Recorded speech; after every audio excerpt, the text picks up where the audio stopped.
All right. Good morning, good morning, good morning. Welcome. Yes, of course. Yeah, welcome to Wednesday, October 7th. Yesterday, you will recall that we finished off our little module or unit on ableism. And so we talked about a group of people who have different types of disabilities in society. Some of them are intellectual some of them are physical disabilities, some of them are mental disabilities, and those people have different experiences in society. But we explored a few things and we kind of ended that. And it was I think this unit is very good for identifying how privilege works and how norms work, because this is one of the few cases, ableism is one of the few cases where I think most or all of us are actually in the same group and we're in the dominant group. And so in some ways it's easier to see it from that perspective because we're all kind of hopefully looking the same way, but also because a lot of the elements of privilege are physical things. It's more difficult sometimes, when you're talking about race, to talk about privilege because some of them are invisible, right? And they're hard to define. But when you're talking about, stairs, or when you're talking about toilets that are too tall, that's tangible, right? And it's a little easier to understand that way. So Vicky's here. Good morning, Vicky. And Jack is here online. Good morning, Jack. And Canon is here. Hello to you. And Daniel's here. Good morning, Daniel. Sala's here. Good morning, Sala. Gabrielle is here. Hello to you, Gabrielle. And Zion is here. Good morning. And Sam is here. Good morning to you. And Miles is here. Good morning, Miles. So yesterday, if you recall, I assigned you a paper. And so I made a few tweaks to it because I didn't post it yesterday like I said I would, because I just wanted to change a few things. And so I wanted to just walk through it quickly with you again, if I could, okay? So I said that this is a short paper that I want you to write. I want it to be about 700 words, which is about a page and a half or so. I tried to do a page last term, but it was too short. It was just not enough. It was just not enough space to say anything. You just need a little more room to say something. And so I'm going to go about a page and a half this time.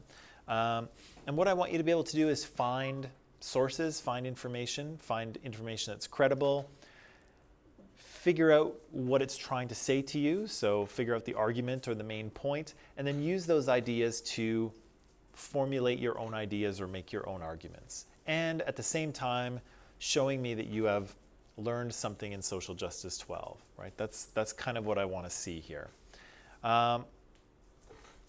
So I am going to ask you, or I am asking you, to find 2 articles that you can summarize, okay? And so you can figure out the argument of, so you need one with an argument. I want you to read these articles, figure out the argument. I'm going to say summarize them here, but only to the degree that you can use them to write your own stuff, okay? And then provide your perspective on the issue. And so I'll dig into this in a little more detail in just a minute, okay? In terms of credible sources, we said that we need sources that we can believe, right? We can't just take anyone's material and put it into our own writing, because who knows if they know what they're talking about, right? You don't want to use data that is wrong, right? You don't want to use evidence that's wrong. You don't want to use people's ideas if those people are completely crazy or they don't know what they're talking about. So we need to be able to evaluate whether that information is credible or not, right? And so I suggested that you could find things in 2 ways. You could look, you could go through the college library, or you could go free range on the internet. And so I said looking for articles on the university, in the university library is more safe, because most of that stuff is credible. And so if you went to find materials and databases, and if you choose something like MAS Ultra, then you'll be taken to a page like this where you can search for your topics. And pretty much everything that comes up will be credible, right? Because the library kind of subscribes to proper journals and proper newspapers, and so you don't have to worry about some crazy person getting into the library, right? Most of it is, for our purposes, it's credible, right? But lots of students want to go onto the internet, and I don't blame you, because internet searches are far more easy and intuitive, and we're used to doing them. And that's okay, because to be honest, that's often what I do. If I'm looking for an article for us to deal with in class, I usually go on the internet. I usually don't go through the library. But that also requires me to use my skills, right? To figure out if an article that I read is actually good for us, right? And so I'm looking for, I'm going to jump to this little graphic here. So when I'm looking for something for us to use in class, I definitely look for relevance, right? So does it talk about the thing that I want to talk about in class? I definitely look at how current it is. So is it a new or new-ish article? You know, we're talking about social justice here. Social justice is kind of a very quickly evolving thing, right? Lots of the things that we talk about are very topical, so they're happening right now, like Black Lives Matter, for instance. So I don't want anything from the 90s usually. I want things that are current. I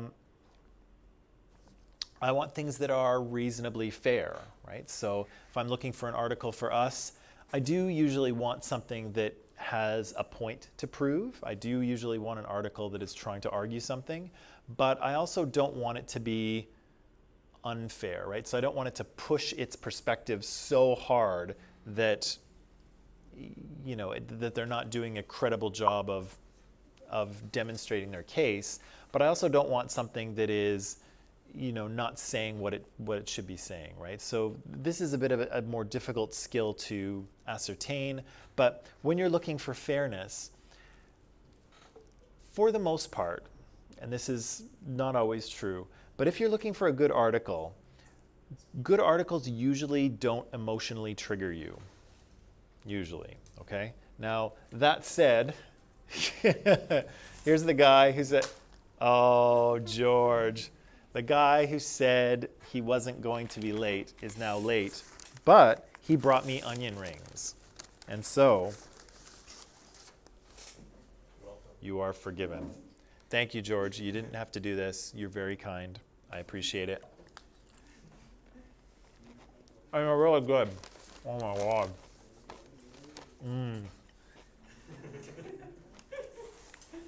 Onion rings isn't really a breakfast food, but it really should be, because they're fantastic.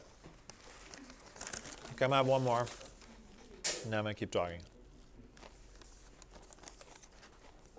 For you on the internet, sorry you can hear me chewing. Okay, no. Good articles usually don't emotionally trigger you, okay? And what I mean by that is the language they use, the headline you use. Do you know what clickbait is? Yeah. The more clickbaity it is, probably the less credible it is. Unfortunately, real news is usually boring, okay? So articles that emotionally trigger you, articles that feel clickbaity, usually there's something wrong. Now, some of us can, you know, sometimes articles can emotionally trigger you, right? When I hear that, you know, Donald Trump continually downplays coronavirus, yeah, that emotionally triggers me. That frustrates me and makes me angry. But that's different than the article trying to manufacture an emotional reaction from me, right? So good articles usually don't try to press your emotional buttons like that. If they're pressing your emotional buttons too much, they're probably not credible. So you can include that in fairness as well. And so again, if you read you know, if it feels clickbaity, or if it, you know, they're using words that are kind of very emotional, or, you know, if the Democrats gain power, it will be the end of the world or something. It's like, no, it won't, right? That's overly emotional. It's an exaggeration. It's too much, right? It's too much. So I look for that in fairness as well.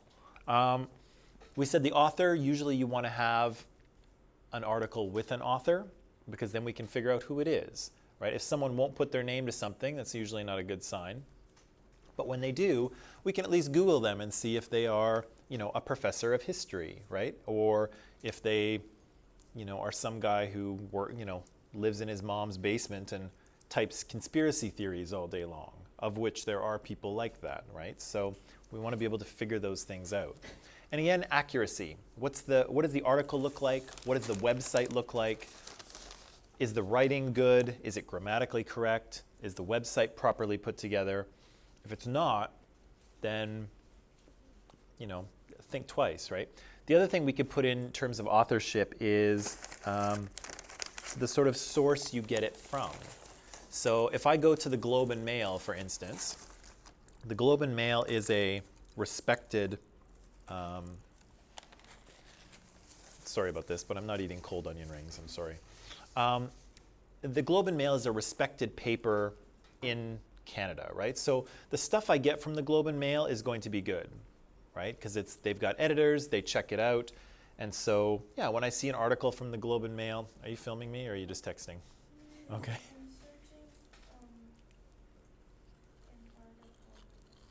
Okay. No problem.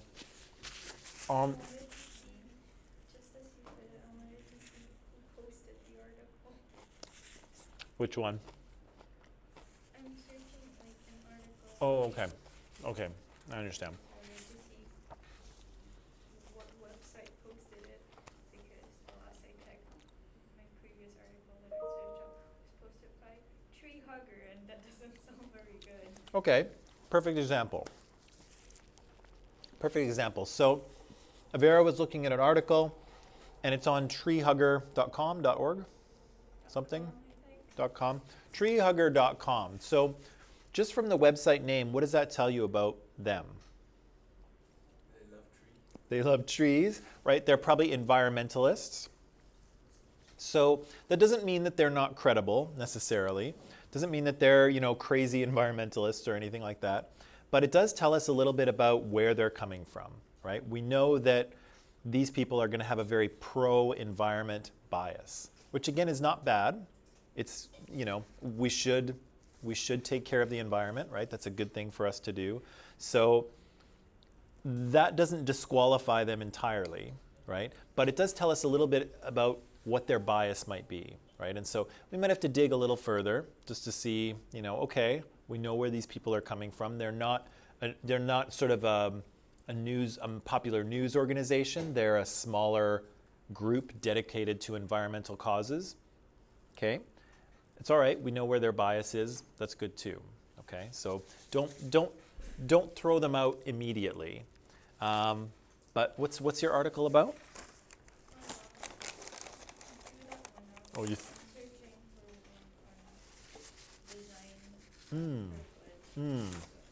Good. Okay. Yeah, they might have had something in terms of the environment, because the environment can be seen as a social justice issue as well. So maybe that's what they were talking about. Sorry, I'm just going to keep eating.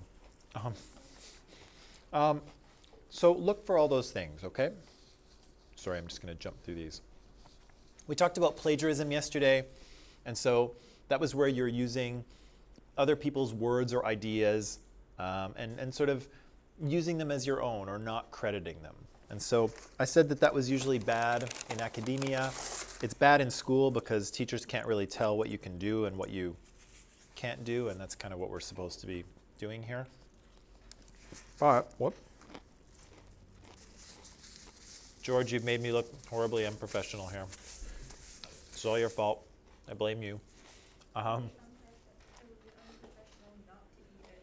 Or would it be unprofessional not to eat the onion rings? It was quite a quandary here.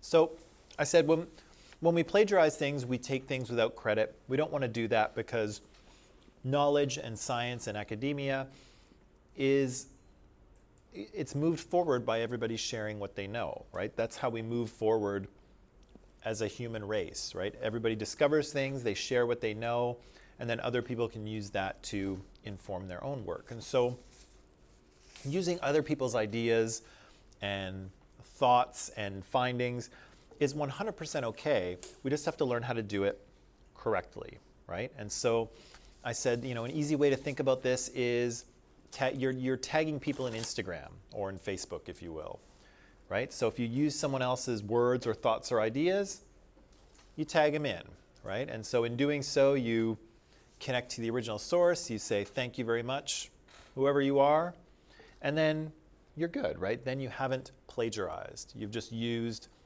somebody else's thoughts or data, and it's okay, right? It's okay to do that. And like I say, academics do it all the time.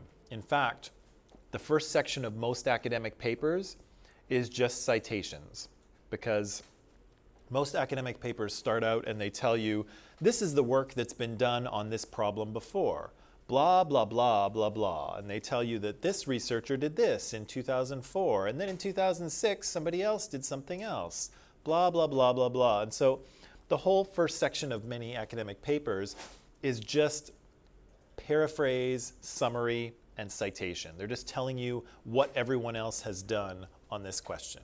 And so, again, academics do it all the time. Journalists do it all the time. We just have to learn to do it correctly, because there's nothing wrong with borrowing other people's ideas. I do want to hear your own, by the way, not just other people's ideas, but we got to learn how to do it right. So I said you could paraphrase or you could quote. Good paraphrasing is saying something from an original source in your own words, right? And so I gave you this example here of an original passage from James D. Lester's Writing Research Papers, 2nd edition. And then there's a decent paraphrase here at the bottom. And so they've said basically the same thing, but they've said it in their own words and they've said it in different words. You can even go shorter if you don't want to go into so much detail about what James Lester said. But either way, you use your own words to say what he said, and then you tag him, right? And then you're good. We said that a plagiarized version is one where you just kind of switch the words around, right? Or you pull out your thesaurus and you look for synonyms. What's a synonym for direct, right? Don't do that. That's plagiarism. I don't want to see that. Use your own words, right? And again, if you can use your own words and describe something, that tells me that you understand it, right? Any of us can take a passage like this and, synonym this thing and say, oh, look at this. But it doesn't mean you understand it. It just means you know how to switch words, right? But if you can do something like this, if you can do something like this where you've actually paraphrased something, then I can tell that you actually get it, right? If you can paraphrase the idea properly, I know you understand. If you thesaurus it, doesn't tell me anything. It just tells me that you can swap words, which is good, but I'm hoping you can do that already. You can also quote people, but I would say for the most part, don't quote them unless you really need their words for some reason. And so the example I gave yesterday was if you're writing an English paper, sometimes you need to quote the author, right? Because the idea is, what does Yeats mean when he says blah, blah, blah, right? And so you need Yeats' actual words to interpret them. Or George Floyd's I can't breathe, right? It's not enough to describe that George was having trouble having air enter his lungs. That's not the same, right? That's not the same as the quote. The quote is where the power is, right? And so you've got to choose where you want to quote things. Most students in my experience don't use quotes very well, so I would recommend you not do it unless you really need to hear the words from that person's mouth. That's a bit of a judgment call. But then you have to quote it just like this, and you have to use, it's got to be exact, right? All the words, all the commas, everything, unless you're doing an integrated quote, but don't worry too much about that unless you know what it is and you want to do it. And so the last thing is, so don't quote if you can avoid it. Paraphrase if you can. And then when you cite things, there's a couple of reference or resources you can use to find MLA citation rules. Columbia College has a nice little one integrated into the library website, and you can find one. You can find other ones out there online too. I've used this OWL Purdue one. Sometimes there is a citation generator you can find, so you type in all your information and it spits it out in the exact format. Those work mostly okay, but sometimes they don't. Either way, that's how you have to do it. Formatting these things is a giant pain in the butt. I will warn you. It's annoying because you've got to get your italics and commas and periods and everything straightened out. It took me,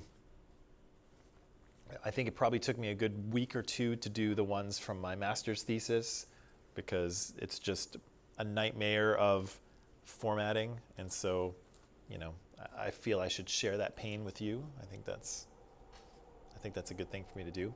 The last thing I'll say about the paraphrasing thing is, I expect you're going to make, or the citation thing, I expect you're going to make mistakes with it. I expect you're going to do it wrong. I expect the format's going to be off a little bit. I expect that you might cite the wrong thing or here and there, but that's okay. It's a bit of a learning curve, and certainly when I first went to university, I didn't really know how to do it. Of course, that's because nobody taught me how to do it, or they did and I wasn't paying attention. But either way, I didn't know how to do it, and so I got penalized pretty heavily for it. But I expect you will make mistakes, but don't try to fool me. So don't try to copy and paste things and think, or buy a paper online and think I will never know, because I will usually. I've read hundreds of pages of student work, and I know what it sounds like, and I know when something doesn't smell right. So metaphorically speaking, not when you were like writing a paper next to onion rings or something like that. So I know when something's not right, I can tell. And so just give me the best that you can do, and I will give you the best grade that I can based on that. But if you try to fool me and, sneak something in or sneak something by me, I will give you a 0, and that will be it, okay? It's also very frustrating, and it takes me a lot more time. It's much easier to mark a paper that somebody has written. If I see something that is plagiarized, then I have to start figuring out where it came from and what I should do, and it takes 5 times as long. And so by the time I'm done that, I'm actually annoyed and angry at you. So, give me your best work, and I'll try to mark it as best I can. If you want to try and fool me, go ahead. But by the time I figure out that, you've tried to fool me, I won't be very happy with you. So just do your best, and I'll do my best, okay? Okay, the last thing I will do here is, I'm going to go to this view here. Oh, good. So this is what I will post for you very shortly on Microsoft Teams. And so, yeah, I want you to write a short paper that has a short introduction, a short conclusion, with sources cited. And what I would like you to do, is there an extra space there? Oh, I know what's wrong. My format is off. Is that it? Weird. Okay. Never mind. Sorry, I'm just obsessing over a small detail that doesn't matter right now. I would like you to, and I revised this a little from yesterday just to give you a little more focus. I thought a little more focus might be easier. I'd like you to find 2 articles on ableism, or discrimination against people with disabilities, any kind of type of disability you might want to pursue. So physical disabilities, mental disabilities, acquired brain injuries, facial disfigurements, whatever, okay? Find 2 articles and use them and your own thoughts to create an argument and answer the question, how are people with disabilities disadvantaged in society, and how can we fix that, okay? And so again, we said that people with disabilities are a big group of people, and they have all kinds of different, the nature of their disability is different, and so their experience is different, and so things that we might do to help them out are also different, right? So I want you to try and narrow down to one thing, right? So you might want to talk about people on the autism spectrum in schools, right? So that's just a narrow section, right? So notice what Adam Pearson did in his documentary, right? There's all kinds of people with disabilities and different kinds of disabilities. But he was, for the most part, he was only talking about people with facial disfigurements and prejudice towards them. He talked about a few other things too, but that was most of what he talked about, right? And so Sinead Burke, the same thing. She had a little, I guess, argument she was presenting to you that only dealt with little people, right? People with achondroplasia. That's all she was talking about. There's lots of disabled people, there's lots of different types of experiences. She's just talking about one thing, right? And so I want you to do something similar. I just want you to talk about one thing. You don't have to talk about, every disabled person in the world. Just look at one thing. So it could be people on the autism spectrum in schools. It could be some kind of mental health issue. It could be people who can't see. So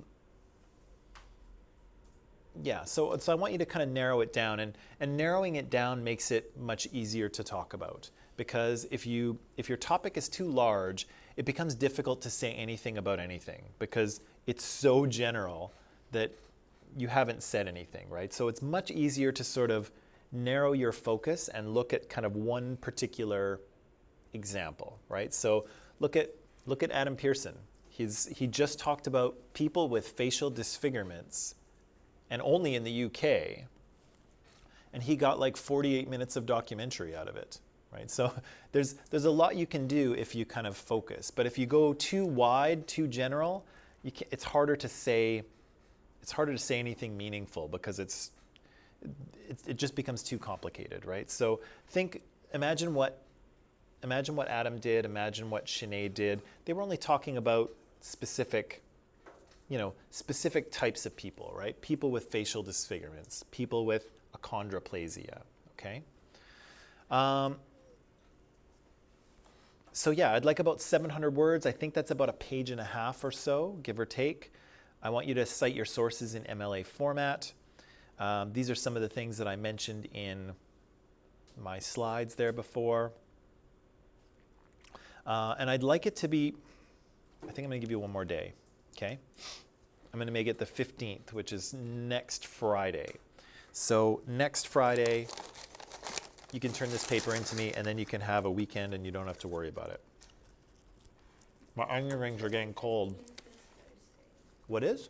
October 15th is Thursday. Oh, so I mean the 16th? Yeah. Okay, thank you. No, it's a Thursday. You said it's due Friday. Yeah, I want Friday. Oh boy, this is a really big one. Okay. So, questions at the moment. I'm just going to go off. Oh, I'm not on camera. Good. They're two stuck together.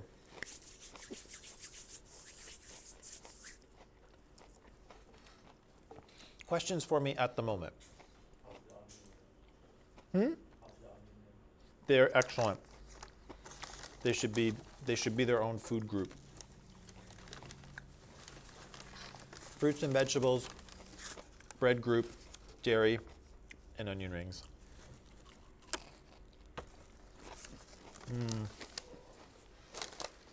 So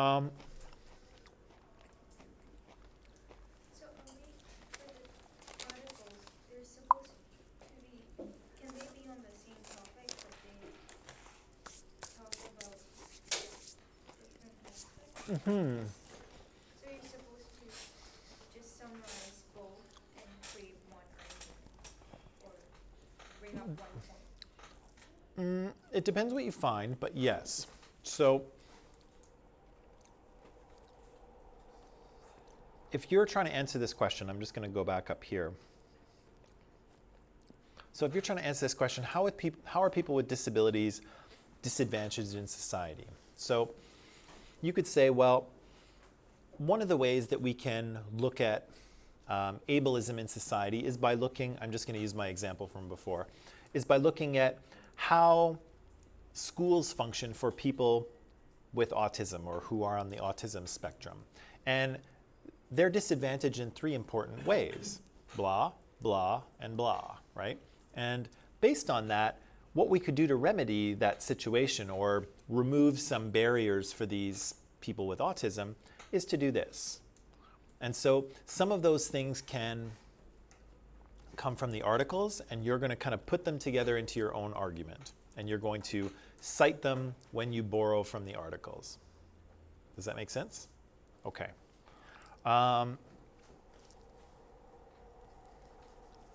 Sala is just, I don't know if he's laughing or crying. Okay, he's laughing. Okay, good. Probably at my onion ring thing. Man, those were good. Okay. You know what? One thing I might do here, the last thing I might do, is maybe I'll just show you, maybe I'll just do a Google search and I'll talk out loud while I look for something, okay? So, whoops, let's go here. I'm on Pages. I'm going to go to Safari. Oops, probably shouldn't have that on the screen. I'm going to get rid of it. Okay. So, if I go to Google, I'm gonna make that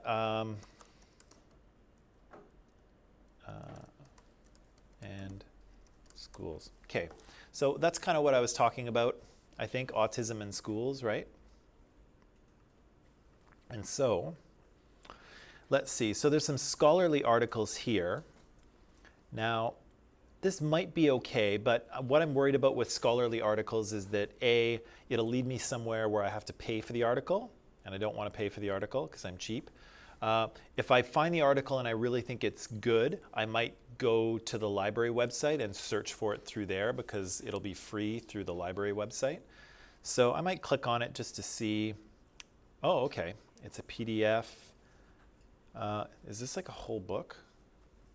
Whoops. It looks huge. Yeah, it's huge. Okay, so that's awesome, but I don't have time to read that, right? So, too big. Let's look here. Accreditedschoolsonline.org. Okay. Does that sound like it's credible in this case? No, why not? It's not like a credible source. Well, it's not an academic source, right? If we were writing a PhD, this would not work. But for high school, does it work? Let's look. So Accredited Schools Online, expert tips. So here, all right. So does the website look legitimate? Yeah. Yeah, it looks pretty well put together. Who's this for? Who's the audience? Huh? Maybe. Parents? Tips for meeting autistic students' educational needs. Yeah, it's for schools, it's for teachers, it's for administrators, how to help kids with autism in your school, right? So, okay, so here, meet the experts. Is there an author to this article? I'm going to scroll to the bottom. I don't see one. These appear to be, oh, written by, yeah. Kenya McCullum. Oh, good. Who's Kenya? Freelance writer with extensive experience covering topics in education, the workplace, health, and legal issues. Has an MA in communication. Teaching assistant in grad school. Earned her master's degree. Okay, so for our purposes here, she's probably okay. Again, if you were writing, a university level paper, I would say no. If you were writing your master's, I would definitely say no. But for our level, this is okay, right? This is a legitimate site that supports educators working with students with autism. We have a foundation here, Hope Foundation Services. What does she believe? She's trained in, so she's trained in applied behavior analysis.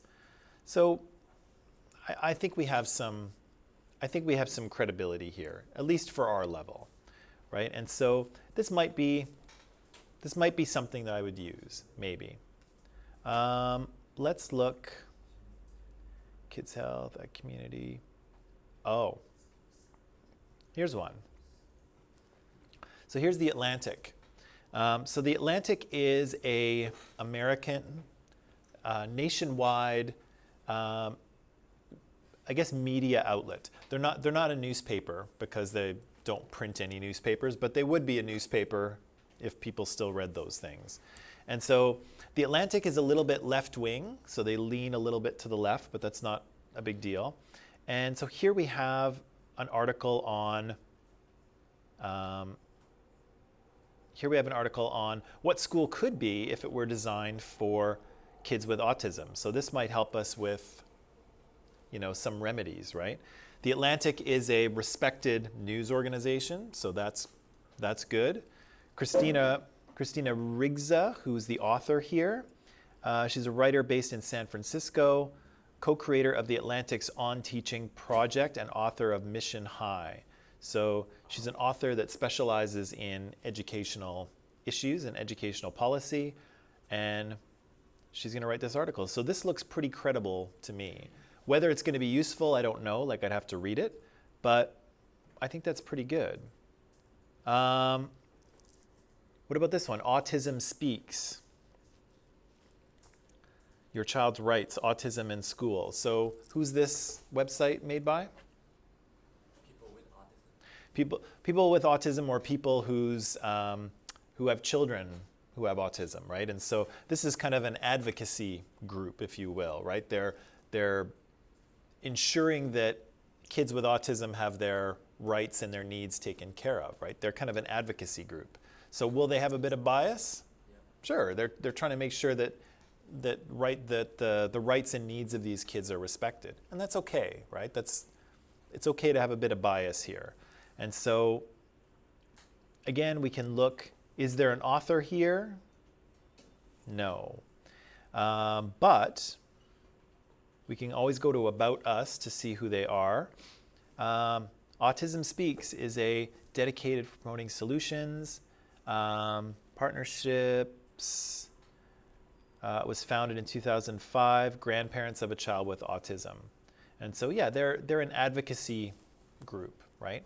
The only thing I might say here is that a site like this may or may not have a good argument in it, right? And you might want to find a paper with an argument, okay? So lots of this might just be for information, right? So they're going to provide some definitions and some information that might be useful to you, but something like, and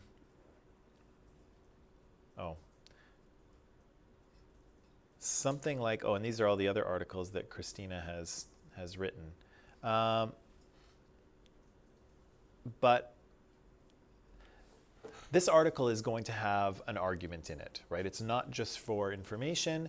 It's trying to convince you of something, right? And what's Christina Rizga, sorry. What's Christina Rizga, what is she trying to convince us of in this article, do you think? What do you think the conclusion is?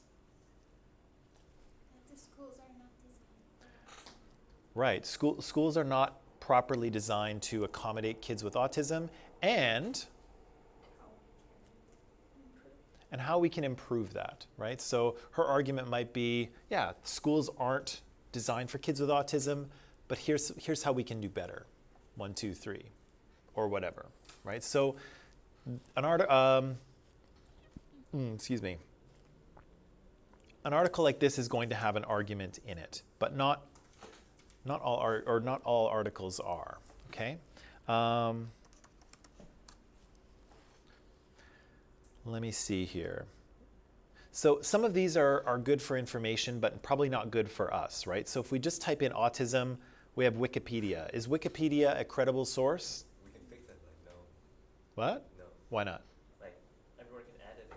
Yeah, anyone can edit it, right? You can go in there and type whatever you want under autism. Of course, hopefully somebody will see it and correct it if it's wrong. That's part of what makes Wikipedia as good as it is, because people are constantly correcting it. But it's still usually not seen as a credible source because just anybody can write stuff. So we don't know if any of this is accurate. What about this one here? National Institute of Mental Health, credible? Yeah. Yeah, super credible. Are they going to make an argument about something? No. Probably not. They're just going to give us information. Information's okay sometimes, but I think what we want is articles that are trying to convince us of something, right? Autism Speaks Canada, probably another advocacy group. Let me see here. Let me see if I can find, I'm going to go further down the line. Yeah, there's lots of, there's lots of advocacy groups and there's lots of information sources, right? Autism seems to have become much more prevalent in schools in the past 10 to 20 years, I guess. And so there's a lot of, okay, I'm going to try this.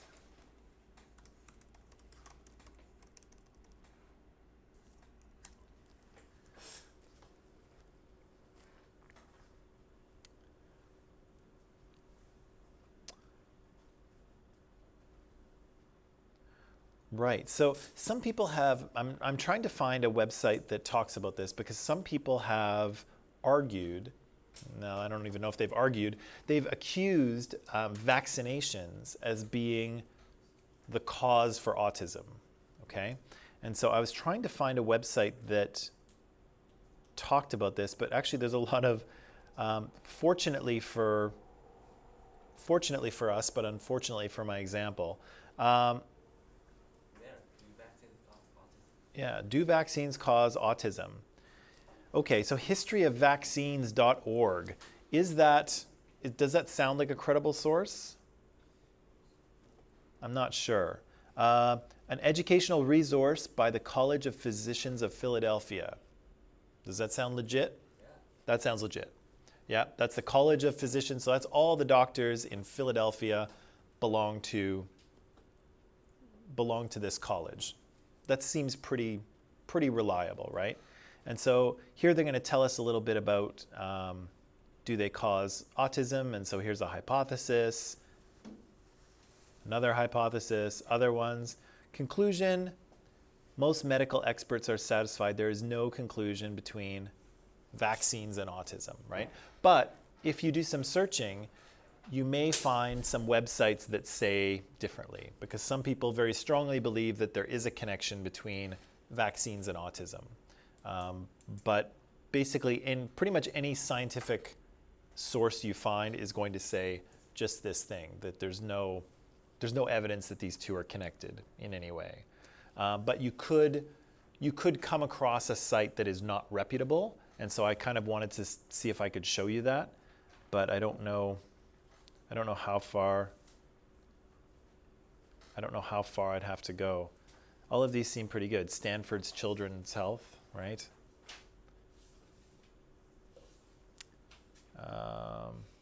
Vaccine okay. The Harvard one. Well, Harvard would be probably pretty credible, right? So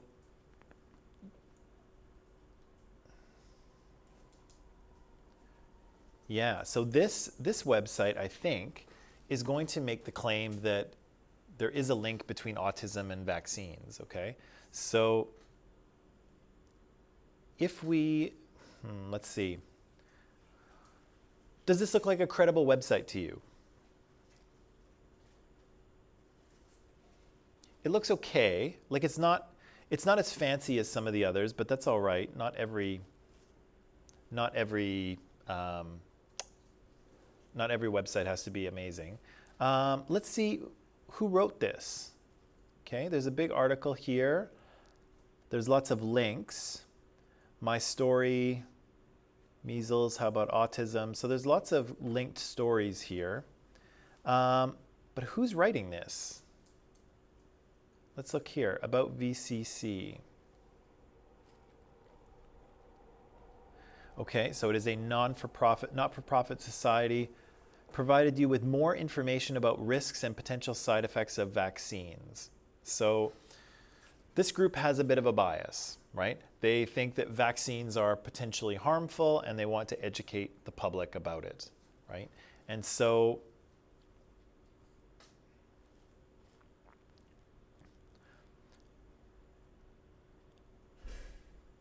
how do we know that what these people are reporting is accurate? We don't have any names, right? Purpose of our organization. We don't really have any names listed. We don't really know if any of these people have medical degrees or are associated with any sort of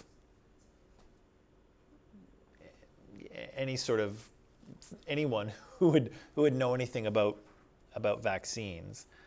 Let's see. There's a disclaimer. The contents of our website are for informational purposes only. Opinions expressed should not be construed as medical advice. So they're basically saying we don't know the medicine, right? We don't know the science. And so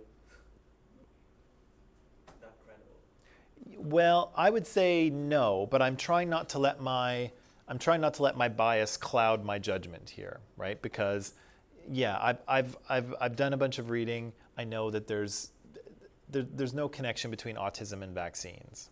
There's just no evidence for it. And so these people are trying to suggest that, oh, but maybe, right? And so I'm inclined to not take them as very credible, but again, that's part of my pre-existing bias. But again, they're basically telling you that there is no, that they're not giving you medical advice. And what is the choice to get a vaccine or not, what is that if not medical advice? They're basically telling you they're not qualified to tell you what they're telling you. Right? Does that make sense? So again, you can go on the internet and you can look for stuff, but sometimes you will find questionable stuff. And I would say that, you know, I'm not entirely sure that the science backs up what some of these people are suggesting, okay? All right, so what I would like to do is I would like to go back to this. What I would like to do is I would like to give you the rest of today's class to work on this paper. So to look for some articles, see what you might want to talk about, maybe start to build your arguments so that you can write, okay? So do some internet searching, see if a particular disability jumps out at you as something you might want to talk about, and then try and find a couple of articles that give you some information in terms of what kind of disadvantages people have and what remedy might be useful as well. And again, try to find an article that has an argument in it that's trying to convince you of something. Don't just pick informational sources if you can. Coolio? Okay, so I'm gonna end the live stream here, but you can always Teams message me while you're working. And, but you can take a 10-minute break first and then start working, okay? So that is all for now. I will post the assignment in Microsoft Teams in just 1 minute, okay? So online people, we'll see you.